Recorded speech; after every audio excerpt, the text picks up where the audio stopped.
The Radley place jutted into a sharp curve beyond our house.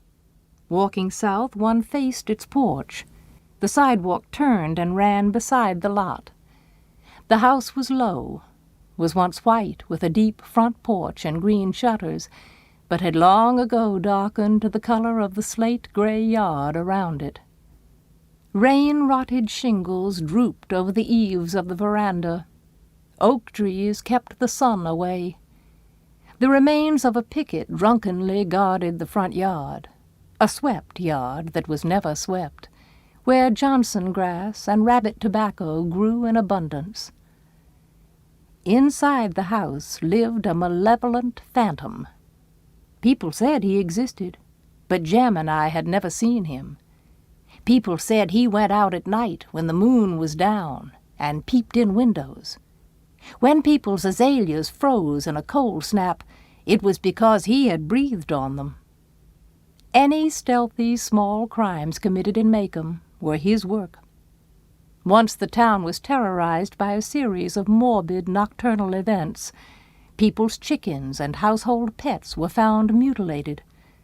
Although the culprit was Crazy Addie, who eventually drowned himself in Barker's eddy, people still looked at the Radley place, unwilling to discard their initial suspicions.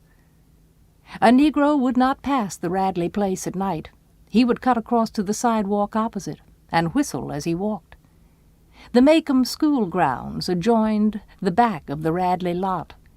From the Radley chicken yard, tall pecan trees shook their fruit into the schoolyard, but the nuts lay untouched by the children. Radley pecans would kill you. A baseball hit into the Radley yard was a lost ball, and no questions asked. The misery of that house began many years before Jem and I were born. The Radleys, welcome anywhere in town, kept to themselves, a predilection unforgivable in Macomb. They did not go to church, Macomb's principal recreation, but worshipped at home. Mrs. Radley seldom, if ever, crossed the street for a mid-morning coffee break with her neighbors, and certainly never joined a missionary circle. Mr. Radley walked to town at 11:30 every morning and came back promptly at 12, sometimes carrying a brown paper bag that the neighborhood assumed contained the family groceries. I never knew how old Mr. Radley made his living. Jem said he bought cotton, a polite term for doing nothing. But Mr. Radley and his wife had lived there with their 2 sons as long as anybody could remember.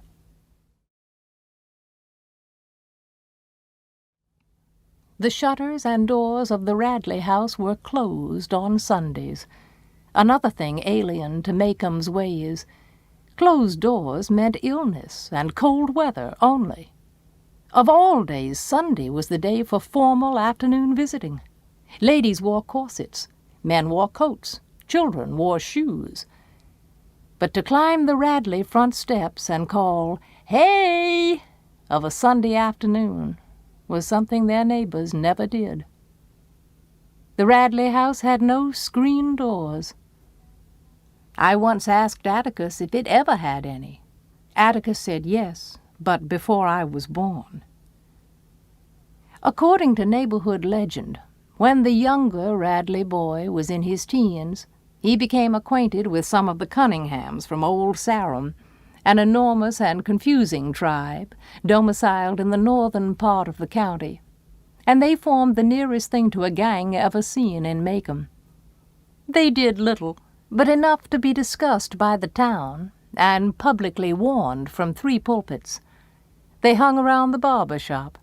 They rode the bus to Abbotsville on Sundays and went to the picture show.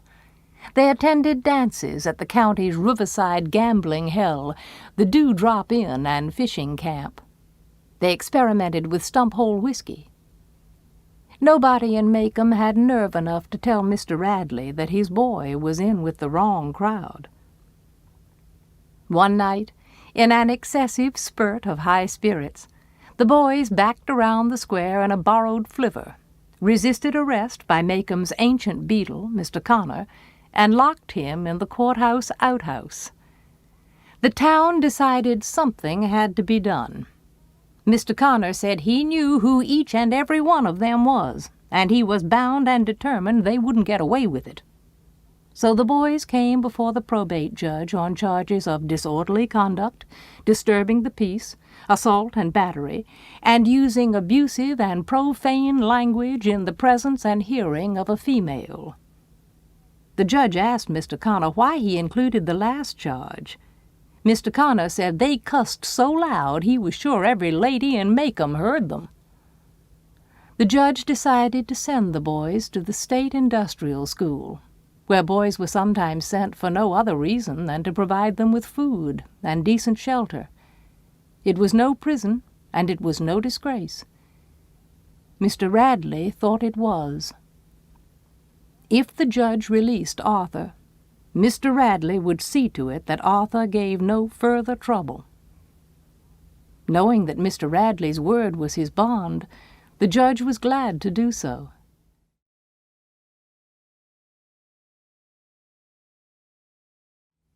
The other boys attended the industrial school and received the best secondary education to be had in the state.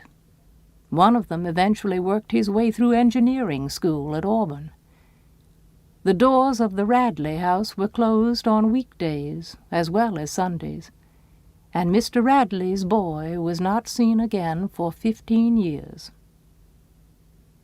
But there came a day, barely within Jem's memory, when Boo Radley was heard from and was seen by several people, but not by Jem.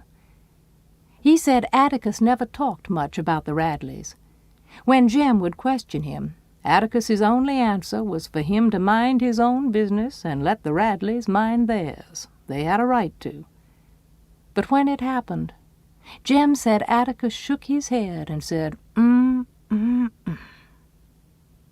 So Jem received most of his information from Miss Stephanie Crawford, a neighborhood scold, who said she knew the whole thing. According to Miss Stephanie, Boo was sitting in the living room cutting some items from the Macomb Tribune to paste in his scrapbook. His father entered the room. As Mr. Radley passed by, Boo drove the scissors into his parents' leg, pulled them out, wiped them on his pants, and resumed his activities. Mrs. Radley ran screaming into the street that Arthur was killing them all. But when the sheriff arrived, he found Boo still sitting in the living room, cutting up the Tribune. He was 33 years old then. Miss Stephanie said old Mr. Radley said no Radley was going to any asylum, when it was suggested that a season in Tuscaloosa might be helpful to Boo. Boo wasn't crazy. He was high-strung at times. It was all right to shut him up, Mr. Radley conceded, but insisted that Boo not be charged with anything. He was not a criminal. The sheriff hadn't the heart to put him in jail alongside Negroes, so Boo was locked in the courthouse basement. Boo's transition from the basement to back home was nebulous in Jem's memory. Miss Stephanie Crawford said some of the town council told Mr. Radley that if he didn't take Boo back, Boo would die of mold from the damp.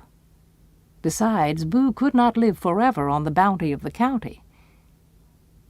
Nobody knew what form of intimidation Mr. Radley employed to keep Boo out of sight, but Jem figured that Mr. Radley kept him chained to the bed most of the time. Atticus said no, it wasn't that sort of thing, that there were other ways of making people into ghosts.